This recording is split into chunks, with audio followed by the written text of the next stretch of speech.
Michael Cohen, President Donald Trump's former lawyer and personal fixer, pleaded guilty on Tuesday to illegally interfering in the 2016 election at the direction of the president. Cohen says he worked at the direction of a candidate for federal office, ostensibly Trump, for the purpose of influencing the election. He has pleaded guilty to 5 counts of tax evasion, 2 counts related to an illegal campaign contribution and 1 count of making a false statement. The revelation is a bombshell. Cohen was the keeper of Trump's secrets, and this admission reveals that the two men colluded to illegally affect the outcome of the 2016 presidential election.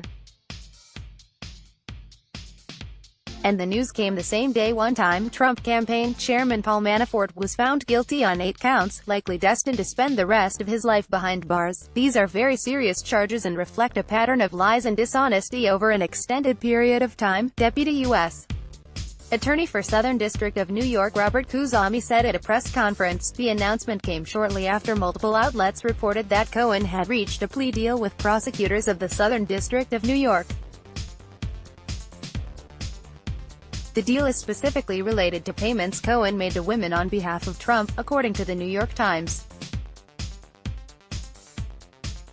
The attorney is at the center of a years-long legal entanglement between the president and adult film actress Stormy Daniels, who says she had an affair with Trump back in 2006. While Daniels' attorney Michael Avenatti claimed last month that Trump's team paid off 3 additional women ahead of the election, Khuzami said the charges against Cohen were related to payments made to 2 women. Did not reveal their names, but the total amount, $280,000, aligns with payments made to Daniels and Karen McDougal, another woman who says she had an affair with Trump. The president has denied the claims. Still, Cohen felt the 2 women had information that would be detrimental to the candidate and his campaign, Khuzami said. Cohen then sought reimbursement for the hush money from an unspecified Trump company after the election. In 2017, he added, in a tweet seemingly reacting to Cohen's plea, Daniels took a swipe at critics who've questioned her story. How y'all like me now? The investigators were said to be evaluating $20 million in loans the attorney obtained from 2 New York area banks to determine whether he misrepresented the value of his assets. They also looked into whether Cohen failed to report income from the taxi business to the IRS. Khuzami said Cohen failed to report $4.3 million in income over 5 years, and did not disclose $14 million in debt on a $500,000 home equity application. A lawyer for Cohen said in April that federal prosecutors in New York were investigating his client on a referral from special counsel Robert Mueller, who is looking into Russian interference in the 2016 election. Cohen, 51, had reportedly been expecting an indictment for some time. Combined with his deteriorating relationship with the president, the attorney's legal quagmire could push him to cooperate with prosecutors in any way he can. Following the announcement, Cohen's personal attorney Lanny Davis stirred the pot by asking why his client is now facing charges on his own when they also involve the president. If those payments were a crime for Michael Cohen, then why wouldn't they be a crime for Donald Trump? Davis said in a statement posted to Twitter. Today he stood up and testified under oath that Donald Trump directed him to commit a crime by making payments to 2 women for the principal purpose of influencing an election. If those payments were a crime for Michael Cohen, then why wouldn't they be a crime for Donald Trump? Lanny Davis, at Lanny Davis, August 21, 2018. In an April 9 raid on Cohen's New York home, office and hotel room, the FBI took recordings and material from his cell phones, tablet and laptop and from a safe deposit box, according to the Times. Prosecutors had already obtained many of Cohen's emails, the paper noted. Days after the FBI seized Cohen's belongings, a rare thing for lawyers to endure, prosecutors said they were investigating his personal business dealings.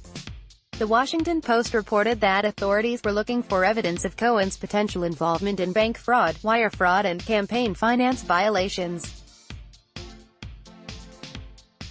Some of the information seized was reportedly related to the $130,000 in hush money Cohen paid to Daniels, whose real name is Stephanie Clifford. Cohen used to be known as Trump's loyal fixer, the man who tamped down the scandals that brewed during the former reality TV star's presidential run. "I'm the guy who protects the president and the family," he told Vanity Fair last year. "I'm the guy who would take a bullet for the president." The president reacted to the FBI's spring raids with fury on behalf of Cohen, tweeting, "Attorney-client privilege is dead," and "total witch hunt." Their relationship was brought to rocky ground, though, when news media reported that prosecutors had obtained a recording made by Cohen in which he and Trump appear to discuss how to silence another woman, Karen McDougal, who also says she had an affair with Trump. Cohen was known to tape conversations and store them digitally, but it had not been clear before that those tapes included talks with Trump. CNN published the McDougal recording in July. The Washington Post reported that prosecutors may have upwards of 100 other such files in hand. Media reports indicated that Cohen might be willing to turn on his former boss, divulging information that could be damaging to the president and his administration, as Cohen's main priority became protecting his own family. Trump hit back.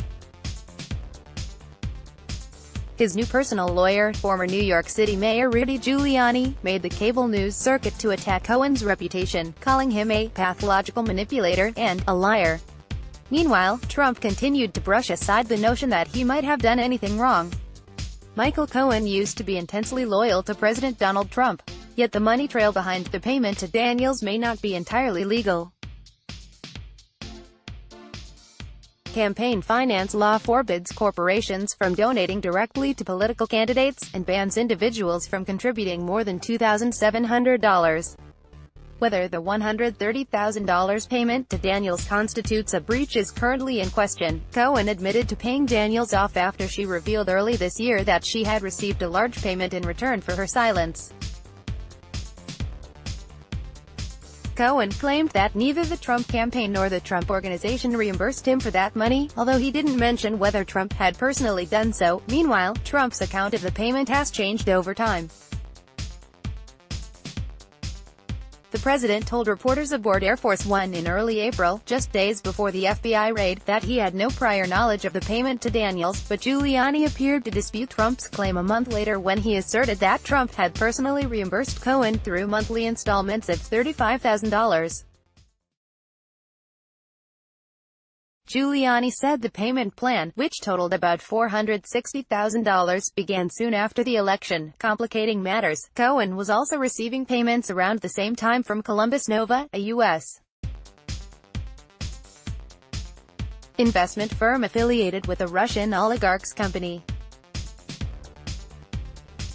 Columbus Nova confirmed its relationship with Cohen but said the oligarch, billionaire Viktor Vekselberg, had nothing to do with retaining him. CNN reported that Mueller has questioned Vekselberg about those payments, as Vekselberg is a close associate of Russian President Vladimir Putin.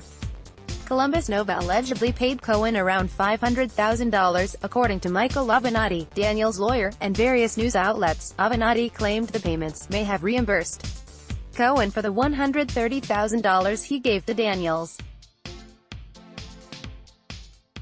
The full picture of Russia's meddling in U.S. elections remains to be seen. Cohen has several other connections to that nation, which have also inspired questions. The attorney represented Trump in a Moscow real estate project during the 2016 campaign, at one point emailing Putin's spokesman for assistance. He is also mentioned in the infamous Steele dossier, the report by former British intelligence officer Christopher Steele alleging a conspiracy between the Trump campaign and the Russian government. The dossier alleges that Cohen traveled to Prague a few months before the 2016 election to meet with Russian officials, a trip the lawyer has vehemently denied taking.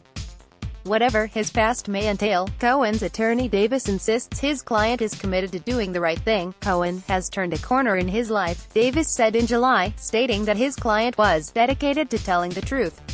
On Tuesday, he reiterated that claim, asserting that Cohen would now put his family and country first and tell the truth about Donald Trump. This story has been updated with reaction from Lanny Davis and Stormy Daniels, along with additional information on the charges against Michael Cohen. Related coverage: FBI raids office of Trump lawyer Michael Cohen. Rudy Giuliani. Michael Cohen has been warned to keep his mouth shut. Trump responds to release of secret Michael Cohen tape. Michael Cohen removes Trump affiliation from Twitter and LinkedIn. Michael Avenatti. More on Michael Cohen will be arrested, then flip on Trump report. Michael Cohen's business partner cooperating with prosecutors. Download. Do you have information you want to share with HuffPost? Here's how.